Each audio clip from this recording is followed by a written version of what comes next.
Hello बच्चा वाड़ी, केम छो? क्या हाल चाल भैया? देखो, हिस्ट्री के पन्नों में, इतिहास में जाने को तैयार हो कि नहीं तैयार हो? बता दो भाई।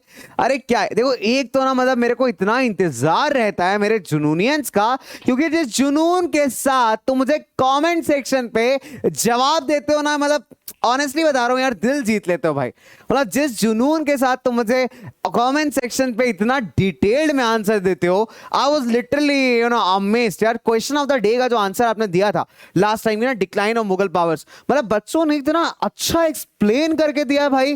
क्या बात है, मतलब ऑनेस्टली मैं सही बता रहा हूं, this is for you guys, this is for you people. मेरा ऑनेस्ट फीडबैक है तुम लोग को लेकर के। आउट ऑफ जितने भी सेगमेंट्स, जितने भी बैचेस, जितने बच्चे, मतलब सारे हो गए, मतलब 9th 10th वाले बच्चों को भी, जिसको भी मैं पढ़ा रहा हूं भाई, ऑन एन ऑनेस्ट नोट मैं सही बताऊं आपको, जिस तरीके से आप लोग कमेंट सेक्शन में आंसर करते हो ना, हैट्स ऑफ भाई, हैट्स ऑफ। मतलब मेरे को अभी तक का बेस्ट मिला है। तो मतलब एक बच्चे को अगर मैं नाम लूंगा ना यहाँ पे, तो शायद वो बहुत नाइंसाफी है। इसलिए जितने भी हमारे प्यारे बच्चे ना, जिन्होंने हमको आंसर्स किया ना, मजे की बात यह है कि ऐसा नहीं कि आंसर किया है, अच्छी बात यह खुद से आंसर किया है, फ्रेम किया है, गलत नहीं है, ठीक है, सही आंसर्स किए हैं यार कमेंट सेक्शन में। एंड वो जो आंसर पढ़ के आपको मजा आता है ना, जो मेरे को बूस्ट मिलता है यार, अब तो दूसरा क्वेश्चन पूछना पड़ेगा, है ना, तो वो वाला जो बूस्ट मिलता है ना बच्चे, वो नेक्स्ट लेवल बूस्ट है। मैं सही बता रहा हूं, इस लेवल के आपके आंसर से मतलब बड़ा अच्छा लगता है देख करके। ठीक है, चलिए। तो ये ऐसा नहीं कि झूठी तारीफ हो रही, झूठी तारीफ नहीं हो रही भाई, सच्चाई है, बिल्कुल सच्चाई है। तो बच्चों कुछ क्वेश्चंस मैं आज आपको बताऊंगा, ठीक है, कुछ मतलब क्वेश्चंस द सेंस कि कुछ हम लोग बढ़िया तरीके से एकदम आज क्या करेंगे, क्वेश्चन ऑफ द डे करेंगे, कुछ सवाल मैं आपको करने के लिए दूंगा, और आज इस टॉपिक को भी कंप्लीट करेंगे, दैट इज हमारा 18th सेंचुरी पॉलिटिकल ट्रांसफॉर्मेशंस।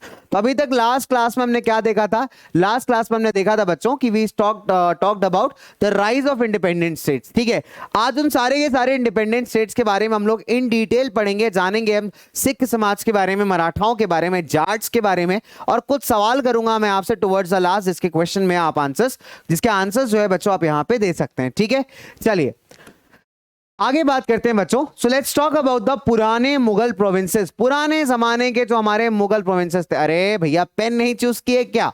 कोई बात नहीं बच्चों, पेन चूज कर लेता हूं मैं। पेन कहां गया? पेन, एच फॉर हैन और पी फॉर पेन, ये हो गया चूज। ठीक है, अच्छा अभी क्या है, ये जो हमारे 3 मेजर स्टेट्स हैं, अगर मैं बात करूं पुराने स्टेट्स हैं, ठीक है, अवध, बंगाल और हैदराबाद। इसको आप ऐसे याद कर लो बच्चों, ABH ABH। ठीक है, जैसे MDH मसाले सच सच, वैसे ही ABH ABH, यानी अवध, बंगाल और हैदराबाद। ठीक है, तो अवध, बंगाल और हैदराबाद को फाउंड किया था members of high Mughal nobility ने। कहने का मतलब है कि मुगलों के जमाने के जो गवर्नर्स थे, यानी जो मंत्री थे, उन्होंने मिलकर के इन स्टेट्स को फाउंड किया था, दैट इज अवध, बंगाल और हैदराबाद।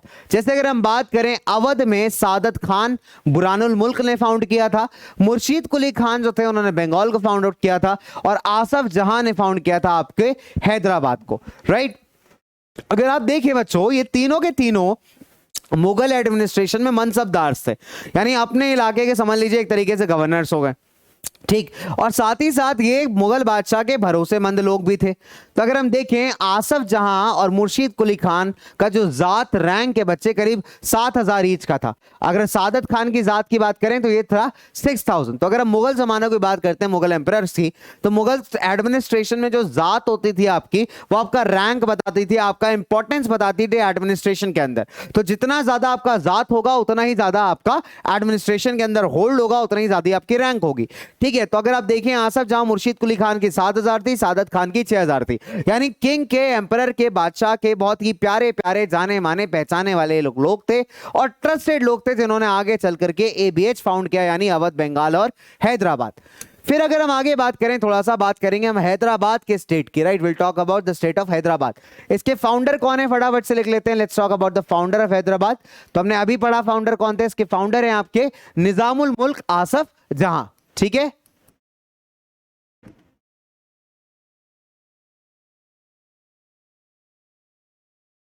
निजामुल मुल्क आसफ जहां। ठीक है, ये फाउंडर है हमारे हैदराबाद के। आप कह सकते हैं one of the most powerful members थे of the court of Farrukhsiyar. ठीक है, जो फारूक सियार हमारे एम्परर हैं, ठीक है, उसके कोर्ट में जो थे, उसके कोर्ट नोबल कह सकते हैं यहाँ पे। ठीक है, कोर्ट नोबल थे किसके? फारूक सियार के। और फारूक सीआर के एडमिनिस्ट्रेशन में सबसे ट्रस्टवर्दी मंत्री थे उनके, राइट। और मजे की बात क्या है कि बच्चों, अगर हम बात करें कि पहले तो इनको गवर्नरशिप दी गई अवध की, और बाद में इनको डेक्कन क्षेत्र का, यानी भारत का जो पेनिनसुलर रीजन है, वहां की इनको जिम्मेदारी संभालने को दे दी गई थी। अगर हम बात करें as the Mughal governor of Deccan provinces 1720 और 22 के टाइम पे जो आसफ जहां थे, उन्होंने ऑलरेडी डेक्कन के क्षेत्र में जो पॉलिटिक्स है, वहां का जो एडमिनिस्ट्रेशन है, उसके ऊपर अच्छा खासा कंट्रोल बना लिया था। कैसे बना लिया था इसको एक बार दोबारा समझेंगे। आसफ जहां कौन है, फाउंडर है आपके हैदराबाद स्टेट के। ये थे कौन, फारूक सीआर के एक बहुत चाहते मंत्री थे, जिनको पहले गवर्नर बनाया गया अवध का, उसके बाद इनको इंचार्ज दिया गया डेक्कन क्षेत्रों का। अब जब ये डेक्कन के गवर्नर थे, डेक्कन के रीजन्स को कंट्रोल कर रहे थे मुगल बादशाह के अंडर, तब इन्होंने अपना अच्छा खासा वहां पे पॉलिटिकल धौस जो थी वहां पे जमा ली थी, है ना। पॉलिटिकल और एडमिनिस्ट्रेशन के ऊपर अपना कमांड यहां पे इन्होंने जमा लिया था। फिर आप देखेंगे कि धीरे धीरे करके इन्होंने जो फाइनेंशियल एस्पेक्ट्स थे, है ना, बहुत जरूरी है किसी भी चीज को रन करने के, फाइनेंस होना, पैसा होना, तो जो फाइनेंशियल एस्पेक्ट्स थे बच्चों, उस पे भी धीरे धीरे इन्होंने करके अपना कमांड करना स्टार्ट कर दिया था, राइट। अब जब डेक्कन में युद्ध छिड़े, बहुत सारे युद्ध हुए आपस में, जो पॉलिटिकल सिचुएशन खराब हुई, उसका फायदा लेकर के इन्होंने क्या किया भाई, पावर को और ज्यादा एक्वायर किया और एक स्टेट ऑफ हैदराबाद यहां पे फॉर्म कर दिया, राइट। तो इस तरीके से आप कह सकते हैं बच्चे, he became the actual ruler of that particular region that is called as Hyderabad, ठीक है। तो आप फॉर्मेशन ऑफ हैदराबाद आपसे स्कूल में पूछ सकता है, फाउंडर ऑफ कौन था हैदराबाद, ये आपसे 1 मार्क क्वेश्चन में बच्चों पूछ सकता है, राइट। चलिए, अब सिंस आप बच्चे क्लास 7th में क्या है कि स्कूल्स का जो पेपर है ना, वो अपने हिसाब से बनता है। मानी कुछ स्कूल्स जो है आपके ऑब्जेक्टिव ज्यादा देते हैं, फॉर एग्जांपल आपको fill in the blanks true और फॉल्स दे देंगे। कुछ स्कूल्स क्या होते हैं, शॉर्ट आंसर क्वेश्चन ज्यादा देते हैं, लॉन्ग आंसर कम देते हैं। तो इस तरीके से स्कूल टू स्कूल बच्चे डिफर करता है, लेकिन आपको पता होना चाहिए कि किस टॉपिक को कितने नंबर में पूछा जा सकता है, ठीक है। जैसे 9th एंड 10th से स्टैंडर्डाइज हो जाता है, लेकिन 7th 8th तक ये स्टैंडर्डाइज थोड़ा नहीं होता। तो जो आपके फाउंडर टाइप के क्वेश्चन है, फैक्चुअल क्वेश्चन है, 1 मार्क्स में पढ़ना चाहिए। और हमारा जो थोड़ा जैसे फॉर्म में पूछा कि फॉर्म कैसे हुआ, explain the formation of state of Hyderabad, तो कैसे फॉर्म हुआ, तो आप बताओगे कि ये फारूक सीआर के मंत्री थे, फिर इनको अवध का गवर्नर बनाया गया, अवध से इनको डेक्कन भेजा गया, डेक्कन में धीरे धीरे उन्होंने वहां के पॉलिटिकल एडमिनिस्ट्रेटिव मेजर्स और फाइनेंस को अपने कब्जे में लिया, और धीरे से जो डेक्कन की पॉलिटिकल सिचुएशंस खराब थी, उसका फायदा उठा के अपने आप को एक इंडिपेंडेंट रूलर बना लिया उस रीजन का, forming the state of Hyderabad. तो ये आपका 3-4 नंबर का क्वेश्चन सॉर्ट हो गया, ठीक है। फिर हम बात करें आसफ जहां जो थे अपने साथ स्किल्ड बड़े बढ़िया सोल्जर्स और एडमिनिस्ट्रेटर्स लेके आए थे नॉर्थ इंडिया से, ठीक है, जिन्होंने साउथ इंडिया के अंदर देखा कि उनके लिए बड़ी अच्छी अपॉर्चुनिटीज प्रेजेंट है, तो वो लोग बढ़िया से अपने अपॉर्चुनिटीज लेने के लिए साउथ इंडिया मूव कर गए। किसके साथ, आसफ जहां के साथ, ठीक है। इसने क्या किया, मनसबदार अपॉइंट किए और उनको जागीरें दी। जागीर क्या होती है बच्चे, जमीन होती है ना। जैसे क्या करते हैं, जब किसी की सैलरी बहुत हाई होती थी पुराने जमाने में मुगलों के टाइम पे, तो उसको जमीन दे देते थे। अब जमीन से जितना भी टैक्स वगैरह कलेक्ट होगा वो आदमी रख सकता था as a part of his salary, तो that is called as jagir. हालांकि अगर मैं बात करूं, वो अभी भी बच्चे इंडिपेंडेंट तो हो गए थे, लेकिन फिर भी उनको एक रिस्पेक्ट पे करना पड़ता था मुगल एम्परर को। तो उस रीजन में, हैदराबाद वाले रीजन में, भले ही वो इंडिपेंडेंट थे, उनके पास पावर थी, लेकिन फिर भी ये रिस्पेक्ट उनको ध्यान में रखनी पड़ती थी with respect to the Mughal emperor, right. लेकिन अगर आप देखेंगे बच्चों, तो कहीं ना कहीं इनके ये इतने ट्रस्टेड बंदे थे, इतने ट्रस्टेड मंत्री थे मुगल एम्परर के, कि इनके काम में कोई ना फर्दर फालतू का इंटरफेरेंस नहीं करता था, राइट। तो इनका काम बड़ा स्मूथली होता था। और मुगल एम्परर जो था, सिंपली जो निजामुल मुल्क ने डिसीजन ले लिया, उसको सिर्फ ऑफिशियल कंफर्मेशन देते थे। बाकी जो भी डिसीजन लेना होता था, निजामुल मुल्क खुद रहते थे। इसमें कोई ऐसा नहीं था कि मुगल बताएंगे क्या करना है, मुगल एम्परर बादशाह बताएगा कि क्या होना चाहिए, क्या नहीं होना चाहिए। इस तरीके का इंटरफेरेंस नहीं आता था। जो निजाम भाई ने कह दिया, मुगल भाई ने उस पर सिंपल सी बात है मोहर लगा दी कि ठीक है भाई, फरमान को माना जाए। अब अगर हम बात करें, जो स्टेट ऑफ हैदराबाद है, ये कॉन्स्टेंटली बच्चों मराठास के साथ वॉर या बैटल में एंगेज था, ठीक है। अगर हम देखेंगे मराठास के साथ Nizams,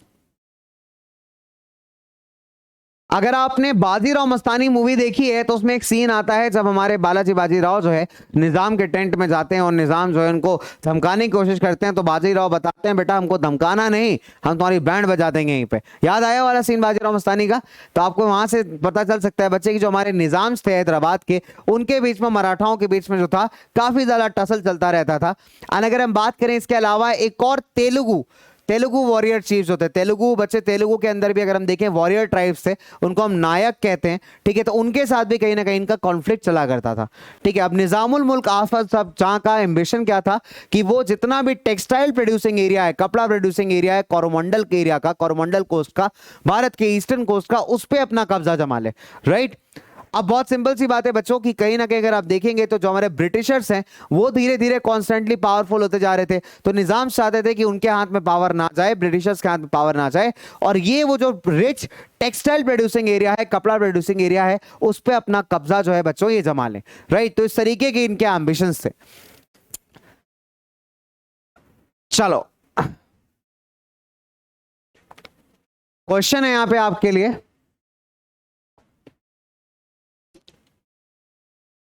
explain the administrative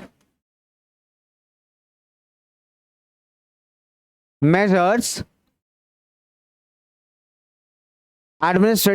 of Asaf Jhan, ठीक है बच्चे। मैं आपको 3 नंबर का ही दे रहा हूं, ये 3 नंबर का क्वेश्चन आपके लिए दिया है। तो आपको जो भी एडमिनिस्ट्रेटिव मेजर्स थे जो हमने डिस्कस किया अभी, किस तरीके से वो लोग एडमिनिस्ट्रेटर को, सोल्जर्स को लेकर के आए थे, सारे के सारे बच्चे आपको 3 पॉइंट्स में बताने हैं, ठीक है। सिंपल। चल तो एक क्वेश्चन है आपके लिए, आप इसका आंसर कर सकते हैं। आगे चलते हैं बच्चों, अवध की बात करते हैं। तो है ना भैया कि छोरा अवध किनारे वाला, तो ये तो बात हो गई हैदराबाद की, फिर हम बात करेंगे अवध की, बात करेंगे बंगाल की, फिर बात करेंगे वतन जागीर राजपूत की, फिर बात करेंगे जाट्स की, और उसके बाद आपको करेंगे बाय बाय, ठीक है। चलो आगे बात करें, ठीक है। 1722 में जो बुरहानुल मुल्क सादत खान साहब थे, इनको सूबेदार अपॉइंट किया गया अवध का, एडमिनिस्ट्रेटर समझ लीजिए, गवर्नर समझ लीजिए, ठीक है। और इन्होंने अवध के स्टेट को फाउंड किया। अवध की बात करें तो अवध एक ऐसे रीजन में आता है जो कि नेचुरल रिसोर्सेज में बहुत रिच है, खासकर खेती बाड़ी के अगर आप बच्चे पर्सपेक्टिव से देखेंगे, एग्रीकल्चर के पर्सपेक्टिव से देखेंगे, तो अवध एक बहुत फर्टाइल रीजन था, right, rich alluvial soil containing, और एक तरीके से बच्चों एक मेन ट्रेड रूट था नॉर्थ इंडिया और बंगाल के बीच में। तो अवध एक स्ट्रेटेजिकली इंपॉर्टेंट रीजन था, पहली बार तो ट्रेड के पर्सपेक्टिव से कि ट्रेड रूट फॉर्म करता था नॉर्थ इंडिया और बंगाल के बीच में, साथ ही साथ एक रिच एरिया था क्योंकि यहां पे एग्रीकल्चर की जो अपॉर्चुनिटीज थी वो बहुत ज्यादा थी। साथ ही साथ अगर हम देखेंगे बच्चे, जो हमारा पॉलिटिकल, फाइनेंशियल या मिलिट्री अफेयर्स है, जितना भी अवध का मेंटेन करने की जिम्मेदारी किसके पास थी, वो थी हमारे बुरहानुल मुल्क सादत खान के पास। अब एक इंसान के पास जब मेजर स्ट्रेंथ्स आ जाएंगे बच्चे, मेजर चीजें आ जाएंगी किसी भी राज्य की, तो डेफिनेट सी बात है वो पावरफुल हो जाएगा, मिलिट्री भी आ गई, पॉलिटिकल भी अप्रोच आ गया, फाइनेंशियल रिस्पॉन्सिबिलिटीज भी आ गई, तो ये आदमी क्या हो गया, काफी पावरफुल, ठीक है। फिर बुरहान मुल्क ने क्या किया, मुगल इन्फ्लुएंस को रिड्यूस करने का ट्राई किया, ठीक है। अभी क्या है, इनको जो पैसा आ रहा है, फाइनेंशियल रेजिस्टेंस आ रही है, मुगल साइड से आ रही है, तो मुगल्स पे थोड़ा बहुत डिपेंडेंट है, एकदम विद्रोह नहीं कर सकते। तो इन्होंने सोचा कि मुगल के जो इंटरफेरेंस है, जब मुगल का जो डिपेंडेंस है उसको कम किया जाए। कैसे कम किया, इन्होंने क्या किया, जो नंबर ऑफ जागीरदार थे जो कि मुगल्स ने अपॉइंट किए थे, उसको रिड्यूस कर दिया, ठीक है। साइड में जो जागीरों का जो साइज था, जमीन का जो साइज था बच्चों, उसको भी रिड्यूस कर दिया। तो पहला क्या किया इन्होंने, नंबर 1 कि जो मुगलों ने जागीरदार अपॉइंट किए थे उनको रिड्यूस कर दिया। फिर जो जागीरों का साइज था, जो लैंड एरिया था बच्चों, उसको भी रिड्यूस कर दिया, ठीक है। अभी क्या हुआ, इसको रिप्लेस करके जो एरियाज खाली हुए, यानी जब जागीरदारों को हटाया उनके जागीरों से, तो जो एरिया खाली हुए वहां पे अपने लॉयल लोगों को, अपने वफादार लोगों को भर्ती कर दिया, ताकि वो जो एरियाज हैं वो इसके कंट्रोल में आ जाए प्रॉपरली, ठीक है। इनफैक्ट जो जागीरदारों के अकाउंट थे उनको चेक किया जाता था, जितने भी टैक्स कलेक्ट होते थे अलग अलग डिस्ट्रिक्ट्स को, उसको दोबारा से रीएवैल्यूएट किया जाता था बाय द नवाब्स कोड। तो आप ये कह सकते हैं कि अभी इन्होंने क्या किया कि जो पहले जागीरदार मुगलों ने अपॉइंट किए थे जो इंडिपेंडेंट थे, उनकी इंडिपेंडेंस आ रही, क्यों, क्योंकि अब उनका चेकिंग चल रहा है, उनके अकाउंट चेक किए जा रहे हैं, उनके जो रेवेन्यूज एंड टैक्सेस को रीअसेस किया जा रहा है, और साथ ही साथ उनके बहुत सारे ऐसे जागीरदार हैं जिनसे उनकी जागीरें भी ले ली जा रही, क्योंकि जागीर हेरिडिटरी तो थी नहीं इन नेचर वैसे, ठीक है, जागीर ट्रांसफरेबल भी थी। तो जागीरों को क्या कर रहा था, उन जागीरों को कम करके जो जगह खाली हो रही थी वहां पे अपने वफादार लोग ये जो था सेटल कर रहा था। फिर अगर मैं बात करूं बच्चे आपसे कि जो स्टेट था, अब बात आती फंडिंग की, तो इन्होंने क्या किया, लोकल बैंकर जो थे, वहां के लोकल पैसे देने वाले जो महाजन थे, लोकल बिजनेसमैन थे, उससे लोन लेने चालू किए, राइट। अब इन्होंने क्या कहा कि जो सबसे ज्यादा दाम लगाएगा उसको रेवेन्यू कलेक्ट करने का अधिकार दे दिया जाएगा। ठीक है, तो ऐसे रेवेन्यू फार्मर्स को हम इजारादार कहते थे और इसको कहते हैं बच्चे इजारादारी सिस्टम। कहने का मतलब है कि इन्होंने क्या किया, जमीन को ऑक्शन कर दिया। ठीक है, अब जमीन को ऑक्शन करने के बाद क्या होगा, जो सबसे ज्यादा दाम देगा जमीन का, सबसे ज्यादा ऑक्शन में पे करेगा भैया, उसके नाम पे जमीन दे दी जाएगी कुछ टाइम पीरियड के लिए, और उससे जितना भी टैक्स आता है, जो भी रेवेन्यू आता है, वो आप रख सकते हो। तो इसको हम कहते हैं इजारादारी, और ऐसे लोगों को हम कहते थे इजारादार या फिर रेवेन्यू फार्मर्स। तो इससे क्या था, जो सरकार है वहां की अवध की, उसको फिक्स्ड इनकम जो है वो आ जा रही है। पहले क्या इनकम डिविलिंग है, यानी इनकम जो है फ्लक्चुएटिंग है, लेकिन अभी जब ऑक्शन आउट कर दिया, बिड कर दिया उसको, तो एक फिक्स इनकम सरकार के पास आ गई। ठीक है, साथ ही साथ बच्चे अगर हम बात करें, जो लोकल बैंकर्स थे वो इस कॉन्ट्रैक्टेड अमाउंट को गारंटी करते थे कि वो ऑन बिहाफ पेमेंट करेंगे। ठीक है, अब रिटर्न में जो रेवेन्यू फार्मर्स थे उनको अच्छी खासी फ्रीडम दे दी गई थी कि आप अपने हिसाब से जमीन का असेसमेंट करिए, अपने हिसाब से मेजरमेंट करिए और अपने हिसाब से टैक्सेस को फिक्स करिए। राइट, तो सरकार के पास एक डेफिनेट इनकम आ रही है। ठीक है, उसको डेफिनेट सोर्सेज ऑफ लोन मिल रहे हैं, रिटर्न में सरकार जमीनों को ऑक्शन आउट कर दे रही है। अब जो भी उस ऑक्शन को बाय आउट कर रहा है, जो भी उस ऑक्शन में जीत रहा है, वो अपने हिसाब से जमीन से टैक्स निकालने के लिए बड़ा फ्री है। ठीक है, तो इसको हम कहते हैं इजारादारी। राइट, अच्छा क्वेश्चन है, 1 नंबर या 3 नंबर में आपसे पूछेगा। अब आते हैं बच्चे बंगाल के। बंगाल जो था, मुर्शीद कुली खान की लीडरशिप में मुगल एम्पायर से थोड़ा सा ब्रेक अवे हो गया, यानी मुगल एम्पायर से थोड़ा सा अलग हो गया। ठीक है, तो मुर्शीद कुली खान को एक तरीके से असिस्टेंट अपॉइंट किया गया था to the governor of Bengal. ठीक है, जो गवर्नर ऑफ बंगाल थे उनका असिस्टेंट के फॉर्म में, नायब के फॉर्म में मुर्शीद कुली खान साहब को अपॉइंट किया गया। ठीक है, तो मुर्शीद कुली खान ने क्या किया कि जितनी भी पावर थी, बहुत सिंपल सी बात है, वहां से उससे सीज कर ली, क्योंकि वहां पे जो करंट गवर्नर थे उतने स्ट्रांग थे नहीं, मुर्शीद कुली खान कंपैरेटिवली ज्यादा स्ट्रांग थे, तो इन्होंने क्या किया, उससे पावर छीन ली। ठीक, अब क्या होता है बच्चे, जितने भी मुगल जागीरदार थे, ऐसे जागीरदार जो मुगलों के बहुत लॉयल थे, मुगलों के वफादार थे, उन सबको उठा के कहां ट्रांसफर कर दिया, उड़ीसा। ठीक है, और दोबारा से बंगाल की जो जमीनें थी, उनका जो टैक्स था उसको रीअसेस किया, मतलब दोबारा से उसको रिकैलकुलेट किया, और अब बोला कि टैक्स को कैश में वसूला जाएगा।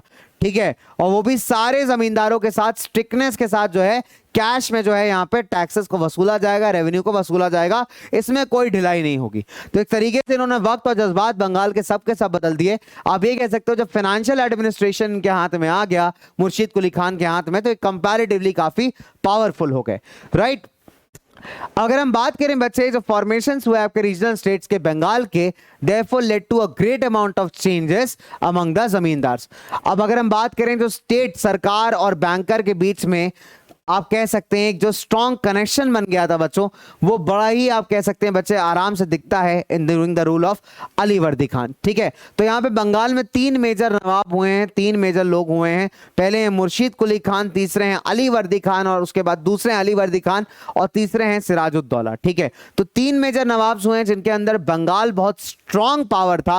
हालांकि सिराजुद्दौला जब हारे हैं प्लासी के युद्ध में 1757 में, उसके बाद से इनकी पावर जो थी बच्चे कंसिडरेबली डिक्लाइन होना स्टार्ट हो गई। राइट, चलिए आगे बात करते हैं। अब इन सारे स्टेट्स के बीच में सिमिलैरिटीज क्या है, आपस में समानताएं क्या है। ठीक है, देखिए 3 कॉमन फीचर्स हैं इनके बीच में। पहला कॉमन फीचर है कि बहुत सारे ऐसे स्टेट्स होते हैं बच्चे that was established bye Mughal nobles, but कहीं ना कहीं बच्चों आप देखेंगे तो ये भी कहीं ना कहीं बच्चे नोबिलिटी को लेके बहुत सस्पिशियस थे। हालांकि बंगाल, अवध, और अगर आप बात करें बंगाल की, अवध की, हैदराबाद की, तो तीनों स्टेट्स जो है मुगल के मंत्रियों द्वारा ही स्टैब्लिश की गए, लेकिन फिर भी इनको अपने आप में, क्योंकि इन्होंने भी वही काम किया था, धोखाधड़ी वाला। ठीक है, तो इनको भी जो है नोबिलिटी वाला सिस्टम था उस पर बहुत ज्यादा शक था। ठीक, सेकंड अगर हम बात करें जो मेथड ऑफ टैक्स कलेक्शन था वो काफी डिफरेंट था।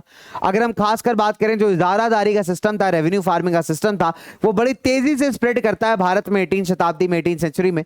तीसरा कॉमन फीचर है जो रीजनल स्टेट्स हैं बच्चे, अगर आप देखेंगे इनका जो रिलेशनशिप है बैंकर्स और मर्चेंट्स के साथ वो काफी कॉमन है ना। तो अगर आप देखेंगे तो इन्होंने क्या किया, अपने को फाइनेंशियली थोड़ा इंडिपेंडेंट बनाया, मुगल से जो पैसा आता है उसको लेना कम किया, और जो लोकल बैंकर्स और मर्चेंट्स हैं उनके साथ अपने रिलेशन ज्यादा बढ़ाए, उनके साथ पैसा लेना इनको ज्यादा कंफर्टेबल लगा। राइट, तो इस तरीके से आप देख सकते हैं कि मेजर सिमिलैरिटीज हैं between the different states, that is the different 3 states. चलिए अब बात आती है बच्चों वतन जागीरों की, राजपूत के वतन जागीर। देखिए वतन जागीर एक तरीके से आप समझ सकते हैं इंडिपेंडेंट लैंड्स हैं that are ruled by the Rajput rulers. बहुत सारे ऐसे राजपूत रूलर्स थे जिन्होंने एक कह सकते हैं अकॉर्ड मेंटेन किया था मुगलों के साथ, और इसके अंडर जो थे वो जितने भी एरियाज जो राजपूत के अंडर आते थे उसको बड़ा इंडिपेंडेंटली वो रूल करते थे। तो ऐसे एरियाज को हम कहते हैं वतन jagir of the Rajput, right. तो बहुत सारे ऐसे राजपूत किंग्स हैं जिन्होंने मुगल्स के अंदर बहुत अच्छी प्रोफाइल में सर्व किया है। रिटर्न में बच्चों को क्या मिलता था, जो अपना एरिया जो उनके अंडर में एरिया आ रहा है उसमें फुल फ्रीडम के साथ रूल कर सकते थे। तो ऐसे एरियाज को कहते हैं वतन जागीर, ठीक है। तो ये जो इन्फ्लुएंशियल राजपूत फैमिलीज थे बच्चों, ठीक है, इन्होंने कहां की सूबेदारी मतलब जो ओनरशिप है वो गेन की थी। गुजरात हो गया, मालवा हो गया। जैसे राजा अजीत सिंह जो थे जोधपुर के, इनके पास बच्चे गवर्नरशिप थी गुजरात की भी, और सवाई राजा जयसिंह जो थे आपके आम्बेर के, ये बच्चे मालवा के गवर्नर थे। तो आप ये कह सकते हैं कि राजपूत के अंदर भी बहुत सारी से टेरिटरीज थी जिसके गवर्नर्स थे। तो इन एरियाज को जहां पे इंडिपेंडेंटली रूल करते थे बच्चों, इसको हम कहते हैं वतन जागीर, ठीक है। फिर अगर हम बात करें बच्चों, ये ऑफिसर्स जो थे खासकर जहांदर शाह जब आए 1713 में, तो इन्होंने आके रिव्यू कर दिए या रिन्यू कर दिए। नागौर राजस्थान के अंदर बच्चे इसको कॉन्कर किया गया था और जोधपुर के साथ मिलाया गया था। आम्बेर की अगर हम बात करें तो आम्बेर ने बहुत सारी ऐसी टेरिटरीज है। बूंदी की, बूंदी पड़ता है कोटा के आसपास। कोटा फेमस है ना, कोटा फैक्ट्री बच्चों, कोटा जाना जाता है जेई की कोचिंग के लिए, कोचिंग के लिए। तो जब कोटा जाते हैं तो बीच में बूंदी पड़ता है, तो बूंदी को मिला लिया गया था आम्बेर राज्य के साथ। इसके बाद अगर मैं बात करूं, जो सवाई राजा जयसिंह थे, उन्होंने जयपुर में अपना नया कैपिटल स्टैब्लिश किया था, और जयसिंह को बच्चे सूबेदारी भी मिली थी आगरा की 1722 में। मराठास जो थे बच्चों, उन्होंने कहीं ना कहीं राजस्थान के अंडर भी बहुत सारे अटैक्स किए थे, अपने कैंपेन्स रूल किए थे 1740 से। तो कहीं ना कहीं बच्चे मराठास के अटैक के चलते और मराठास के इन्वेजन्स के चलते, या मराठा के बच्चे आप कह सकते हो फाइट्स के चलते, कहीं ना कहीं जो एक्सपेंशन बढ़ रहा था इतनी तेजी से, वो थोड़ा सा रुकना स्टार्ट हो गया, right. So they are basically called as the watan jagir of Rajput. अच्छा सवाल है बच्चे, आपसे पूछ सकता है 3 नंबर में। बात करते हैं बच्चों सिख समाज की, फिर हम बात करेंगे जाट्स की, फिर हम लोग फाइनली एंड अप करेंगे, ठीक है। चलिए, अगर हम सिख समाज की बात करें बच्चे, फिर talk about the Sikhs, right. तो जो सिख्स है, organisation of Sikhs into political community that came about in 17th century, यानी 17वीं शताब्दी में अगर आप देखेंगे तो सिख्स था, सिख समाज था, उसको एक पॉलिटिकल कम्युनिटी के रूप में भी स्टैब्लिश किया गया था, ठीक है। अगर हम बात करें, बहुत सारी बैटल स्टडी गई हैं गुरु गोविंद सिंह द्वारा against the Rajput and the Mughal rulers, ठीक है। Before and after the institution of Khalsa, Khalsa के इंस्टीट्यूट किया गया 1699 में। एक ऐसी आर्मी है जो बच्चे लड़ती है ना, सिख को प्रोटेक्ट करने के लिए, अपने धर्म को प्रोटेक्ट करने के लिए और राइटफुल चीजों के लिए। तो खालसा के स्टैब्लिशमेंट से पहले और स्टैब्लिशमेंट के बाद भी गुरु गोविंद सिंह जी ने बच्चे बहुत सारी लड़ाइयां लड़ी against the Rajput and the Mughals. जब गुरु गोविंद सिंह जी की डेथ होती है 1708 में, तो जो खालसा था बच्चे, उसने बहुत सारे रिवॉल्ट्स के, विद्रोह किए मुगल्स के अगेंस्ट, ठीक है, अंडर द लीडरशिप ऑफ बंदा बहादुर। तो बंदा बहादुर साहब जो हैं बच्चे, उनको माना जाता है हिस्ट्री में अपनी ब्रेवरी के लिए कि वो एक ऐसे इंसान है जिन्होंने कभी मुगलों के आगे घुटने नहीं टेके, राइट। सो अगर आप बात करें तो बंदा बहादुर की लीडरशिप में जो थे, जो सिख्स थे, उन्होंने अपना इंडिपेंडेंस डिक्लेयर किया था। बहुत सारे कॉइन्स जो थे मिंट किए थे गुरु नानक जी के नाम में और गुरु गोविंद सिंह जी के नाम पे, ठीक है। और साथ ही साथ अगर हम बात करें, सतलज जो यमुना वाला जो एरिया है, उसके बीच में अपना खुद का एक एडमिनिस्ट्रेशन स्टैब्लिश किया था। सो बंदा बहादुर को हालांकि कैप्चर किया गया था 1715 में, और इनको मार दिया गया था 1716 के अंदर बाय द मुगल्स। फिर अगर हम बात करते हैं बच्चों, बहुत सारे ऐसे लीडर्स हुए हैं मुगलों सिख्स के अंदर जिनके अंडर इन्होंने अपने आप को ग्रुप्स में ऑर्गेनाइज किया। इन ग्रुप्स को हम क्या कहते हैं बच्चे, जत्था कहते हैं, ठीक है। Letter on this is also called as missal. फिर अगर हम बात करें जो इनकी कंबाइंड फोर्सेस थे, उनको हम कहते थे दल खालसा। तो यानी जो जत्था है और जो खालसा आर्मी है, उसको कंबाइन करके जो फोर्सेस थी, ये कहलाती थी आपकी बच्चों Dal Khalsa, right. Dal is basically called as a kind of group of soldiers, right. तो ये जो एंटायर बॉडी थी बच्चे, अमृतसर में मिला करती थी बैसाखी और दिवाली के फेस्टिवल के टाइम पे, ठीक है। तो दैट जो भी है भाई गुरुओं ने सिखाया हुआ है, गुरु के जो जितने भी मत हैं वो सारे के सारे डिस्कस किए जाते थे, फ्यूचर प्लान डिस्कस किए जाते थे। राखी का एक सिस्टम बच्चे इंट्रोड्यूस किया गया था, जिसमें ये लोग प्रोटेक्शन ऑफर करते थे कल्टीवेटर्स को, फार्मर्स को, इस बेसिस पे कि फार्मर्स इनको जितना भी प्रोड्यूस होगा उसका 20% हिस्सा देंगे। तो 20% हिस्से के बदले ये लोग उनको बच्चे प्रोटेक्शन भी प्रोवाइड करते थे फ्रॉम द डिफरेंट फोर्सेस ना। गुरु गोविंद सिंह जी ने बच्चे खालसा को इंस्पायर किया था विद द बिलीव कि एक दिन उनका डेस्टिनी है, उनकी किस्मत है कि भाई वो सबको रूल करेंगे, ठीक है। तो दैट इज राज करेगा खालसा। तो ये बच्चे जो खालसा आप कह सकते हैं जो खालसा ऑर्गेनाइजेशन है इतनी यूनाइटेड थी कि कहीं ना कहीं जो इनकी यूनिटी थी उन्होंने बड़ा हेल्प किया है इनको मुगल गवर्नर जैसे आपके अहमद शाह अब्दाली हो गए जो अफगान रूलर थे उनके अगेंस्ट फाइट करने में, ठीक है, या फिर जो मुगल के गवर्नर्स थे उनके अगेंस्ट रेजिस्टेंस प्रूव करने में, राइट। फिर अगर हम बात करें खालसा ने अपना कंप्लीट रूल डिक्लेयर कर दिया था बाय 1765। फिर इसके बाद अगर हम बात करते हैं बच्चे बहुत सारे ऐसे ऑर्डर्स है जो कि खालसा ने इशू किए हैं इन द नेम ऑफ बंदा बहादुर, राइट।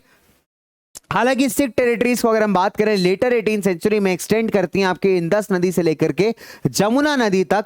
और अगर हम बात करें तो बहुत सारे अलग अलग रूलर्स हैं जिनका नाम आता है सिख समाज के अंदर।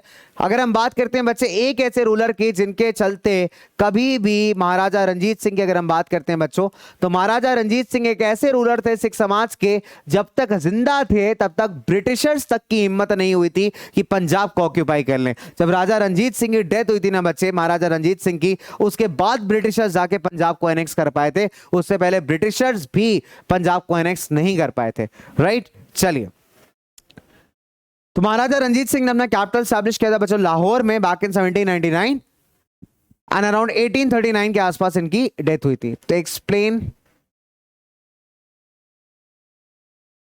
द फॉर्मेशन ऑफ खालसा, ये आपका आज का छोटा सा क्वेश्चन है, 1 मार्क में ही आपको दे रहा हूं बच्चे, ज्यादा दिमाग नहीं लगाना है, सिंपल सी बात करनी है, ठीक है।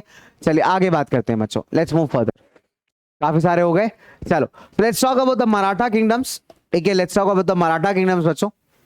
थोड़ा लंबा चैप्टर है, बड़ा चैप्टर है मराठास के बाद, हालांकि हम जांच करेंगे, जांच के बाद बंद करेंगे। आप कहोगे सर 4 बार यही बोल चुके हो, लेकिन मजा आएगा बच्चों। जो मराठा थे बच्चे बहुत पावरफुल थे, खासकर शिवाजी की अगर हम बात करते हैं बच्चों तो शिवाजी ने बहुत सारे जो पावरफुल वॉरियर आर्मीज थे देशमुख, उनसे निकाल करके एक स्ट्रॉन्ग किंगडम की स्थापना की थी।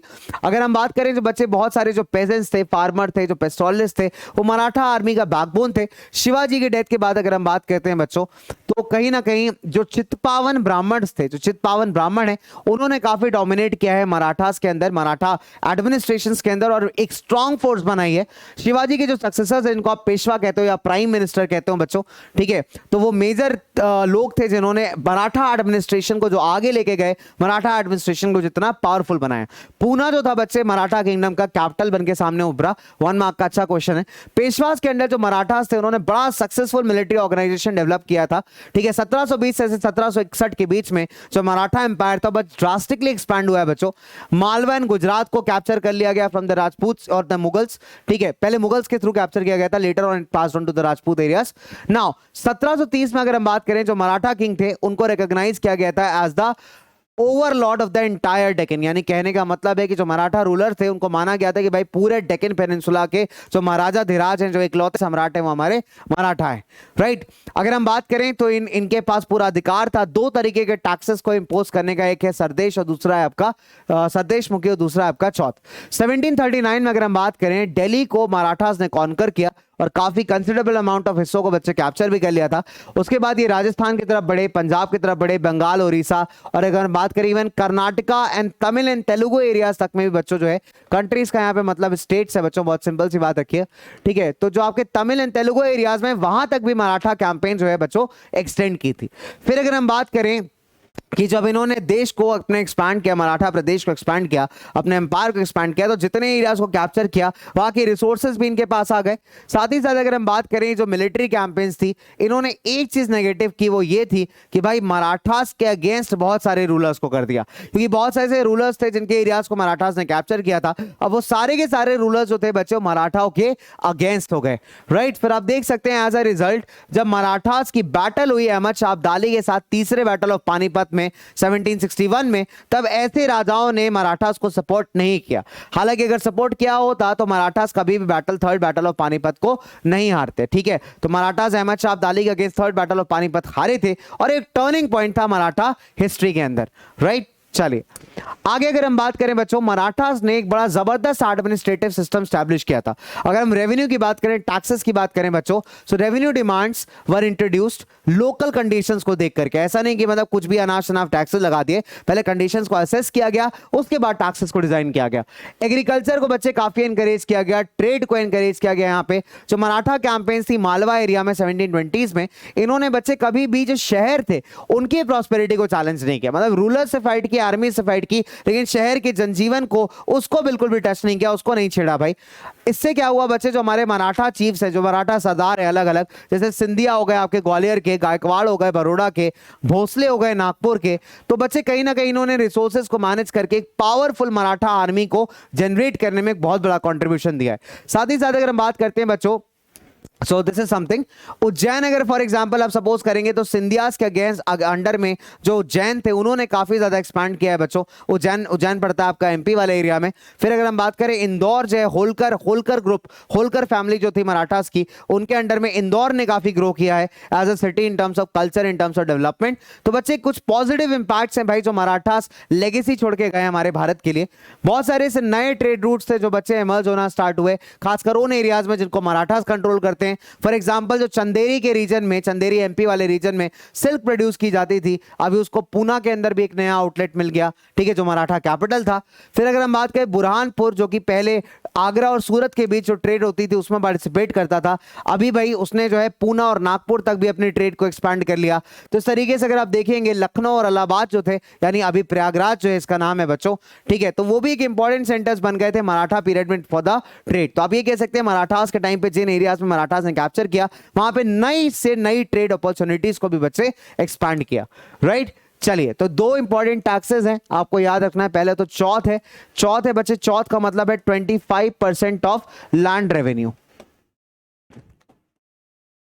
ठीक है, 25% ऑफ लैंड रेवेन्यू ये आपका चौथ आ जाता है, जो कलेक्ट करते थे डेक्कन में मराठास कलेक्ट करते थे। और सरदेशमुख क्या है बच्चे, सरदेशमुखी क्या है इसको देखते हैं थोड़ा सा।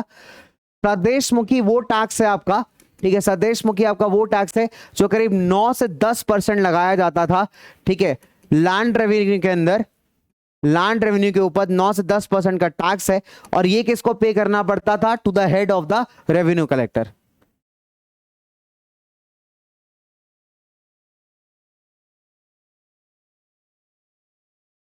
ये बच्चों एडिशनल टैक्स है, ठीक है। देख आपका आपका 25% का टैक्स है लैंड के ऊपर, जमीन, ठीक है, जिसको जमींदार क्लेम करते थे लैंड रेवेन्यू को। और एडिशनल टैक्स है सरदेशमुखी 9 से 10% अगेन आपके लैंड के ऊपर, जो कि यहाँ पे जो मेजर रेवेन्यू कलेक्टर था उसको पे किया जाता था, right. So this is basically 2 taxes, important है, स्कूल एग्जाम्स में आते हैं बच्चों, ठीक है। जाटों की बात कर लेते हैं, हमारा आज का लास्ट टॉपिक है जाट्स।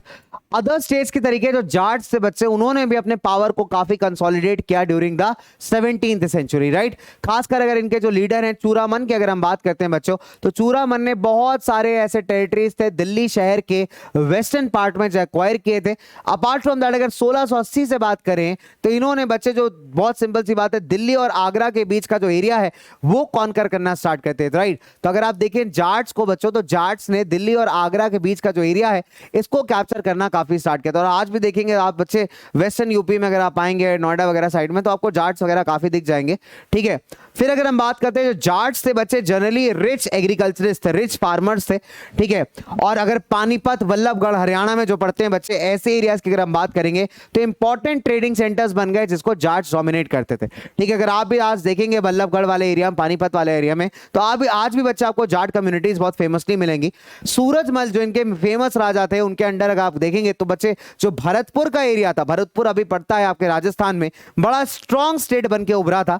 जब नादिर शाह ने 1739 में अटैक किया दिल्ली को, तब सिटी के जो बहुत सारे मंत्री थे, बहुत सारे नोबल्स थे, उन्होंने वहीं जाकर के भरतपुर जाकर के जो है छिपे थे भाई, भागना पड़ गया था उनको नादिर शाह के डर से, ठीक है।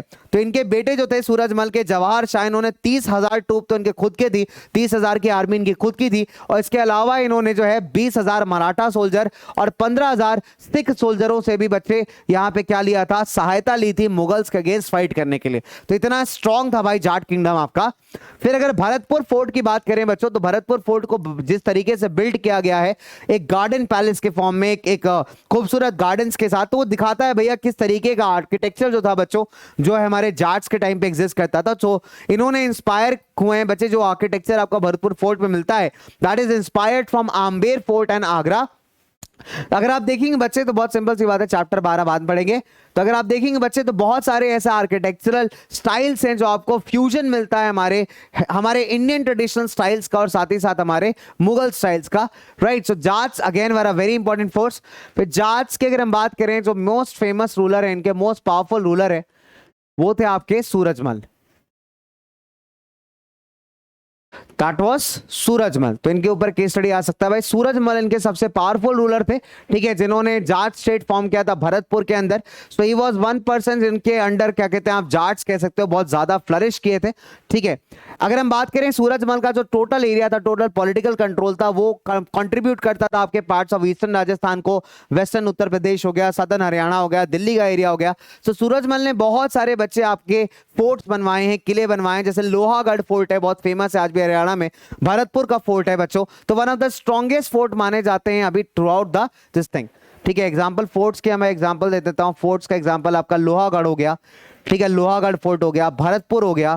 तो ये कुछ बड़े स्ट्रॉन्गेस्ट फोर्ट्स हैं जो माने जाते हैं, स्ट्रॉन्गेस्ट किले हैं जो आपके सूरजमल ने बनवाए थे ड्यूरिंग हिज टाइम पीरियड और ड्यूरिंग हिज रीन, ठीक है। चलिए अब इसी के साथ दुनिया में क्या चल रहा था भाई, दुनिया में चल रहा था फ्रेंच रेवोल्यूशन 1789 से लेकर के 94, तो बहुत कम है भाई, ठीक है। 1789 की अगर हम बात करें, फ्रेंच रेवोल्यूशन एक ऐसा इवेंट है जब फ्रांस के जो मोनार्की थी, जो राजा थे, उसके अगेंस्ट लोगों ने विद्रोह किया था। फ्रांस में रूल करते थे लुई 16 नाम के एक राजा, बहुत नालायक राजा थे भाई, इतना टैक्स बढ़ा के रखे थे कि जो कॉमन जनता थी बहुत परेशान हो गई थी, ठीक है, हर चीज में टैक्स। और दिक्कत की बात यह थी कि सिर्फ कॉमन जनता को टैक्स देना पड़ता था, वहां पे बाकी जो ग्रुप्स थे, उनके जो मंत्री थे या चर्च में काम करने वाले लोग थे, उनको कोई टैक्स नहीं देना पड़ता था, जिसके चलते लोग बड़े बड़े दिमाग खराब हो गया। उसके बाद बहुत सारी ऐसी चीजें थी बच्चे, जब खाने पीने के दाम बढ़ गए फ्रांस में, तो लोगों को लगा भी आंदोलन करना चाहिए। लोगों ने आंदोलन किया, राजा की सरकार को गिराया, और फ्रांस जो था एक एब्सोल्यूट मोनार्की से एक ऐसे गवर्नमेंट में चेंज हुआ जहां पे राजा रूलर तो थे, लेकिन इनकी पावर्स को कंट्रोल किया था एक संविधान ने, एक कॉन्स्टिट्यूशन ने, ठीक है। और फिलहाल यहां पे बात थमी नहीं, तो ऐसे लोग जो गरीब लोग थे, अभी भी उनको अधिकार नहीं मिला था, फिर उन गरीब लोगों ने एक और क्रांति की, एक और स्ट्रगल किया, और फ्रांस एक रिपब्लिक बना, जहां पे अभी फ्रांस के जो रूलर थे, जो प्रेसिडेंट थे, उनको वोटिंग द्वारा चूज किया गया। हालांकि फ्रांस की कहानी बहुत लंबी है, इसको आप क्लास 9th में इन डिटेल पढ़ेंगे बच्चों। तो फ्रेंच रेवोल्यूशन एक ऐसा रेवोल्यूशन था बच्चों, जहां पे जो आइडिया थे सिटीजनशिप के, डेमोक्रेसी के, ये कहीं ना कहीं लिबर्टी के, फ्रीडम के, इक्वालिटी के, तो ये जो आइडियाज निकले हैं ना कहीं बच्चे, ये निकले हैं आपके कहां से, फ्रॉम द फ्रेंच रेवोल्यूशन, ठीक है। चलिए तो इसी के साथ आपसे आज का क्वेश्चन ऑफ द डे किया जाए। क्वेश्चन ऑफ द डे बहुत सिंपल है, explain how Mughal dominance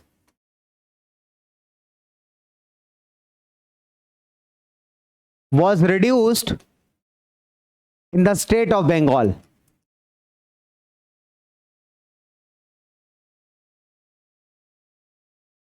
the state of Bengal. तो बच्चे आज का क्वेश्चन आपका यही है कि किस प्रकार से मुगल डोमिनेंस होती बंगाल के स्टेट में कम की गई थी, ठीक है। चलिए तो फाइनली इसी के साथ आज की क्लास को एंड करते हैं। मुझे पता है थोड़ा सा आज का सेशन स्ट्रेस्ड आउट है बच्चे, चैप्टर लंबा था, हमने क्विक रिवीजन मारा है, हालांकि आप ऑलरेडी पढ़ चुके हैं चैप्टर्स को पहले भी, but this was a very quick revision of the chapter in 2 parts. तो बहुत सारे क्वेश्चंस हमने डिस्कस किए, उन क्वेश्चंस को आप अपनी नोटबुक्स में जरूर नोट करिएगा, और आज के क्वेश्चन ऑफ द डे का इंतजार रहेगा मुझे कॉमेंट सेक्शन पे।